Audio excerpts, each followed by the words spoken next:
ආයුබෝවන් සියලු දෙනාටම ලංකා ඉන්ස්පයර් YouTube channel එකට සාදරයෙන් පිළිගන්නවා.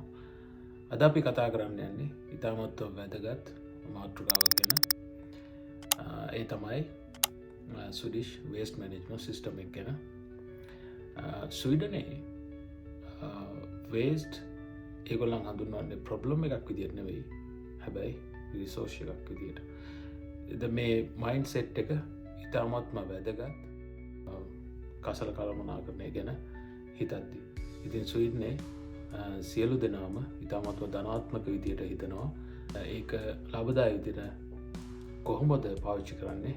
කොහොමද ඒගොල්ලන්ගේ සිස්ටම් එකකින් ඒගොල්ලන් වෙනස් කරන්න කියලා අපි බලමු ඉස්සරහට මේ වීඩියෝ එකකින්. සහ අපිට ලංකාව විදියට ලංකාවට මේකෙන් මොනවගේ දේවල් ඉගෙන ගන්න පුළුවන්ද, ඒවා කොහොමද ඇඩප්ට් කරගන්නේ සහ ඉන්ස්පයර් කරන්නේ කියන එකත් ගැන අපි ඉස්සරහට බලමු මේ වීඩියෝ එකේ. ස්වීඩනයේ ගත්තම ඒගොල්ලන් waste hierarchy එකක් ඩෙවලොප් කරලා තියෙනවා. ඒකේ පළවෙනි ස්ටෙප් එක විදියට ඒගොල්ලන් හඳුන්වන්නේ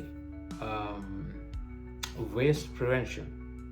එතකොට waste prevention එකක් නැතුව අපි ඊළඟ ස්ටෙප්ස් වලට ගිහිල්ලා වැඩක් නැහැ. මොකද waste ප්‍රොඩියුස් වෙන එක අපි නවත්ත ගන්න ඕන පළවෙනි ස්ටෙප් එක විදියට.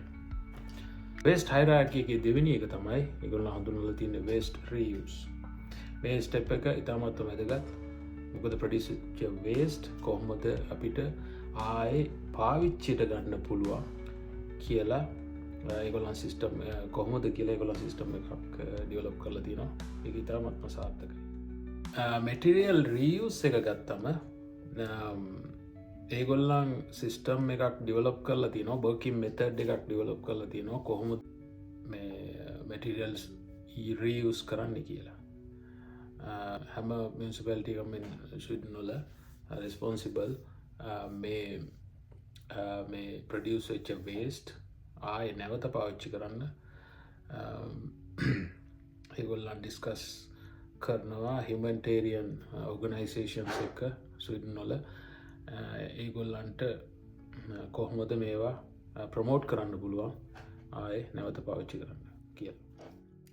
ගොඩක් රීයුසබල් අයිටම්ස් වලට උදාහරණයක් විදිහට අපිට කියන්න පුළුවන් ඇඳුම් පැළඳුම්, ගෙදර පාවිච්චි කරපු ඇඳුම් පැළඳුම්, එතකොට ගොඩක් හවුස්හෝල්ඩ් අයිටම්ස්, ඉලෙක්ට්‍රොනික්ස්, එතකොට ෆර්නිචර්ස්, ගොඩාක් දේවල් තියෙනවා. ඉතින් ඒවා බාර ගන්නවා මේ හියුමැනිටේරියන් ආයතන වලින් ආයේ නැවත රීයුස් කරන තත්ත්වයට හදාගන්න. සහ මෙහි ජනතාව ගොඩක් ප්‍රොමෝට් වෙලා ඉන්නේ ඒවා පාවිච්චි කරන්න. සහ මෙහෙට එන අලුතෙන් එන ස්ටුඩන්ට්ලා සහ ඉමිග්‍රන්ට්ලට ගොඩාක් පහසු දෙයක් වෙලා තියෙනවා මේක. මොකද මේක ගොඩක් ඒගොල්ලන්ට මිලදී ගන්න පුළුවන් ඉතාමත්ම අඩු ගානකට. සාමාන්‍ය අලුත් දෙයක් ගද්දි සෑහෙන ගානක් ඉතින් කරලා ගන්නවට වඩා මේක ලේසි අඩුවෙන් වියදම් කරලා. සෝ මේ රීයුස් ස්ටේජ් එකේදී බාණ්ඩ මේ හියුමැනිටේරියන් ඕගනයිසේෂන්ස් වලට ගිහිල්ලා බාර දෙන්න පුළුවන්.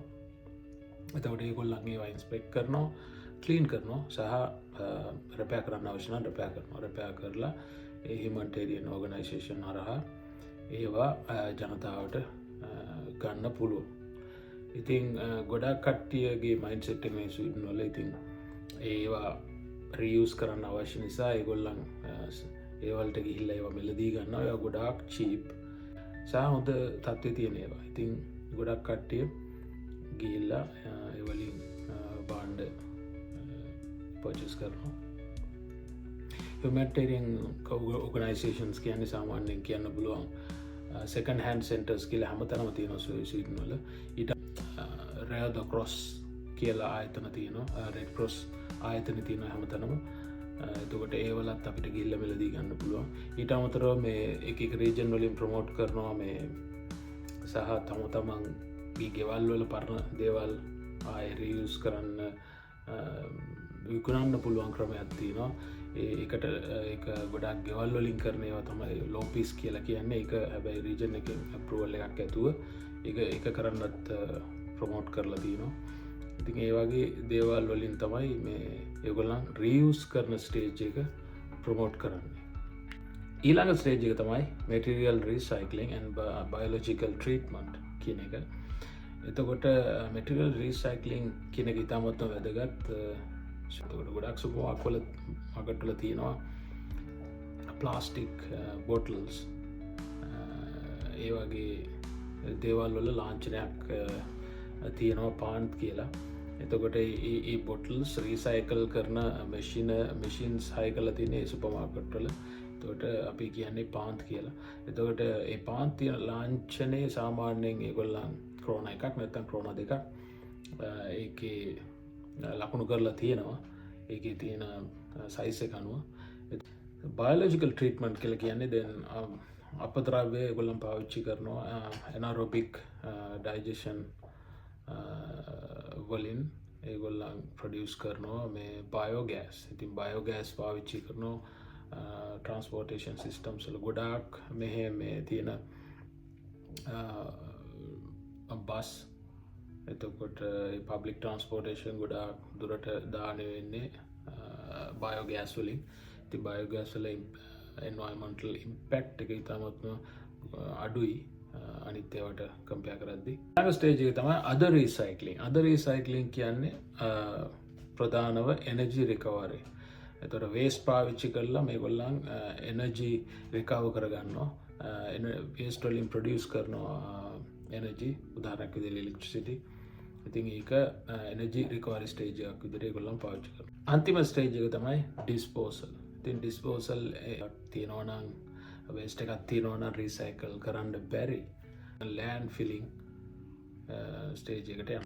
තව දෙයක් කියන්න ඕන ලෑන්ඩ් ෆිලිං ස්ටේජ් එකට ඒගොල්ලන් යන්නේ ඩිස්පෝස් කරපු දෙයක් ද්‍රව්‍යයක් රීසයිකල් කරන්න බැරි නම් හෝ රීසයිකල් නොකළ යුතු දෙයක් නම් ලෑන්ඩ් ෆිලිං ස්ටේජ් එකට තමයි ඒගොල්ලන් යන්නේ. හැබැයි ඕගනික් වේස්ට් එකක් සහ කම්බස්ටිබල් වේස්ට් එකක් ලෑන්ඩ් ෆිලිං කරන එක ඉතාමත්ම තහනම් ස්වීඩන් වල නීති අනුව. තම ලංකාවේ ගත්තම අපි ගොඩාක් දුරට ලෑන්ඩ් ෆිලිං වලට තමයි යන්නේ. ඉතින් ලෑන්ඩ් ෆිලිං වලට එකපාර හැම කසලයක්ම හැම දෙයක්ම අපි ලෑන්ඩ් ෆිලිං වලට පාවිච්චි කරපුවම ඒක ගොඩාක් පරිසරයට අහිතකර දෙයක් වෙනවා. සහ මේ ඒක අපේ අනාගත පරම්පරාවටත් බලපාන්න පුළුවන් පරිසරය පැත්තෙන්. අදන්නවාද ස්වීඩනේ 100% වගේ ප්‍රොඩියුසන වේස්ට් ප්‍රමාණයක් තමයි ලෑන්ඩ් ෆිලිං වලට යන්නේ. ඉතින් ඒක රිමාර්කබල් ඇචීව්මන්ට් එකක්. ලෝකයේ එක සංසන්ධනය කරපුවම ස්වීඩන් වලට ඇචීව් කරලා තියෙන. ඕකේ ලංකාවට මේ ස්වීඩිෂ් වේස්ට් මැනේජ්මන්ට් සිස්ටම් එකෙන් මොනවද ගන්න? පළවෙනි එක තමයි එඩියුකේෂන් and awareness. ස්වීඩනේ ස්කූල් වල ඉඳන්ම කියන්නේ පොඩි ළමයින්ට කියලා දෙනවා කොහොමද වේස්ට් සෙපරේට් කරන්නේ, එතකොට ඒවා කොහොමද රීසයිකල් කරන්නේ, එතකොට ඒ වල තියෙන වැදගත්කම් මොනවද, ඒවා ඔක්කොම ඒගොල්ලන්ට කියලා දෙනවා. එතකොට ඒක කොහොමද ඒ කියලා දෙන එක ඒගොල්ලන්ගේ ජීවිතේ එක හැබිට් එකක් වෙනවා. ඒගොල්ලන්ගේ ජීන් වල තියෙනවා. ඉතින් ඒ වගේ සිස්ටම් එකක් ඉතින් ලංකාවෙත් අපි ප්‍රොමෝට් කරන්න ඕන අපේ ස්කූල් වල. එතකොට ඒක හැබිට් එකක් වෙන්න පටන් ගන්නවා පොඩි කාලේ ඉඳලම ළමයිට. මමත් මට මතකයි අපේ ළමයි දෙන්න පොඩි කාලේ ලංකාවේ ඉන්නකොට මොකක් හරි ටොපියක් නැත්නම් චොක්ලට් එකක් කෑවත් ඒකේ පැකින් එක විසි කරන්නේ නැහැ, සාක්කු දාගන්න. සාක්කු දාගෙන ගිහලා කොහරි ඩස්බින් එකක් දැක්කොත් ඒ ප්ලාස්ටික් ඩස්බින් මොන හරි තිබ්බොත් ඒකට ඒගොල්ලන් දාන්න කියලා තමයි මම කියලා දෙන්නේ. ඉතින් ඒ වගේ ස්කූල් වල ඒක හැබිට් එකක් ළමයින්ට ඒක හැබිට් එකක් වෙන්න පුරුදු කරන්න ඕන. දෙවෙනි එක තමයි local responsibility නැත්නම් ownership. දැන් ස්වීඩන් වලින් නම් මෙහෙ මේ municipalities ඇත්තටම ඒගොල්ලන් communes ඒගොල්ලන් responsibility එක අරන් ඒක කරනවා. ඒවා ප්‍රමෝට් කරනවා. ඒක ඩිපෙන්ඩ් වෙනවා එක එක කමියුන් වලින් කමියුන් වලට. හැබැයි වෙන එක මම හිතන්නේ දැනටමත් ලංකාවේ සමහර ප්‍රොජෙක්ට්ස් ක්‍රියාත්මක වෙනවා ඇති මේ වේස්ට් වලින් එනර්ජි ප්‍රොඩියුස් කරන ප්‍රොජෙක්ට්ස් අපි ඉම්ප්ලිමන්ට් කරන්න පුළුවන් නැත්නම් ඉම්ප්‍රූව් ඒක ඇඩැප්ට් කරගන්න පුළුවන්. ඉතින් ඒ වගේ සිස්ටම් ස්වීඩන් වල යන හින්දා තමයි ගොඩක් මේ කසල කළමනාකරණය ඉතා හොඳින් වෙන්නේ සර්කියුලර් ඉකොනොමි එකක් විදියට. ඉතින් ඒ වේස්ට් වලින් එනර්ජි රිකවරි කරන එකත් ඉතාමත්ම ලාභදායී දෙයක් වෙනවා රටකට. එතකොට කසල කළමනාකරණයක් වෙනවා සහ ඊට ඇඩිෂනලි එනර්ජි රිකවර් කරගන්නත් පුළුවන් වෙනවා.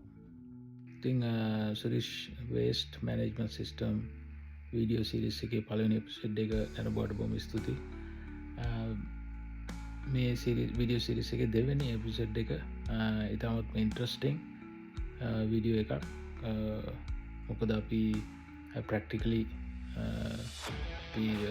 වේස්ට් සෝට් කරන විදිය ඒවා ගිහිල්ලා අපි දාන වීඩියෝ ඔක්කොම පෙන්නනවා.